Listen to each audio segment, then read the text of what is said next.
including but not limited to car wash, gas stations, auto parts, auto transmission, and real estate. I'm going to talk about recreation now. Herschel worked hard and Herschel played hard, as we all know. He loved many cool and different things, such as golf in Vegas and tournaments. He loved the pool and the sun. He loved motorcycling. He used to motorcycle cross country, sport fishing in Alaska and Mexico. One time he caught a 168-pound halibut. There's a picture at his house that I'm sure many of you have seen. He loved to travel. I was going to ask how many of you here can say that you actually were on the Concorde. That was pretty cool. The other thing, obviously, is Las Vegas, too. He loved Las Vegas. He loved craps and blackjack. But when he used to play craps, moving things around, crap 11, tipping the dealer's things, and he said, Alan, you got to watch, and he's showing me how to, I had no clue it was moving so fast. But it was really an art form. He had it down. I'm going to talk about his wives now. Many of you may not know the story of how he got married. Some of you, I'm sure, do. He drove to Las Vegas in the 30s. I think it was 1938. He was talked into being a witness for another couple friend.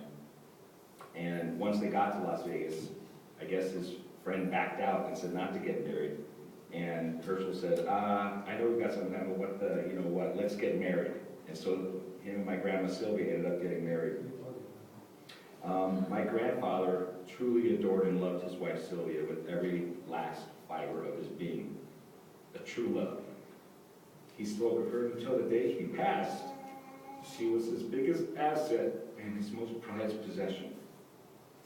After my grandmother's passing in 1998, my grandfather was fortunate to meet Lil. They hit it off right off the bat. He knew her from the pharmacy, enjoying each other's company, and they traveled to many places together. He was devoted and caring and loved her very much. In the last chapter of his life, he became very good friends with a woman named Ruth, who would be his last female partner in his amazing life. They enjoyed gambling and cruising together.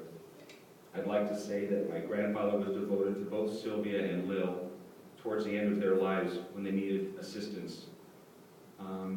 He cared for them with love and kindness and comfort, and he did the best he possibly could, and he worked very hard at it. I want to talk about his bulk purchasing and his giving, and I'd like to say, I'm going to talk about this, and I'm going to ask everyone to raise their hands. How many of you have ever received strawberries, avocados, lemons, Burger Smokehouse from my grandfather? And how many people here received something? Okay. He always had something to give. If it wasn't one of those things, he was always a shirt or a keychain or just something. He was always bringing something, which was kind of his style. Politics were very important to my grandfather. He was a diehard Republican and loved Ronald Reagan. Cars is another thing I wanted to talk about. As you know, he loved cars. He had so many cars over the years, and I don't even know what the number would be, but it's go from here to New York, I'm sure.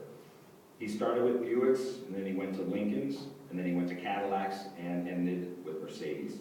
And I don't know if any of you know that some of you do, that he had just purchased his last car this year. And as always, just stylish, fast, and a little bit of Herschel in it.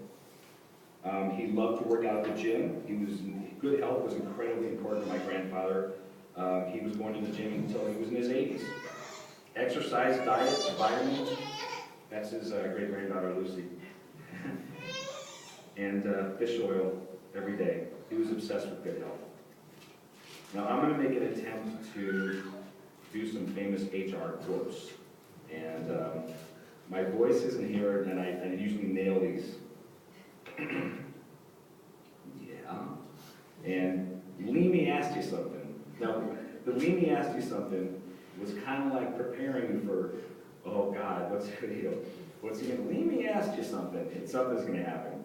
All of a sudden, and he said, darn tootin', and President Obama, and John McClane, Erders, and Hope Hale, he bought my brother a nice Italian suit. Okay, so the last chapter, last chapter I want to get into now, because I don't want to go on for too long here, is that my grandfather was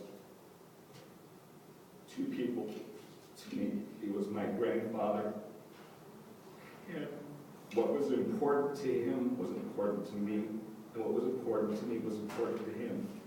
And for the last few weeks I've been saying he's one of my best friends. My wife is my best friend.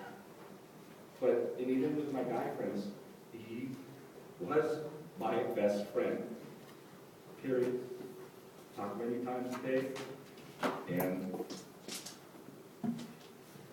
I truly miss my friend, my best friend that I've had my whole life until just a couple days ago.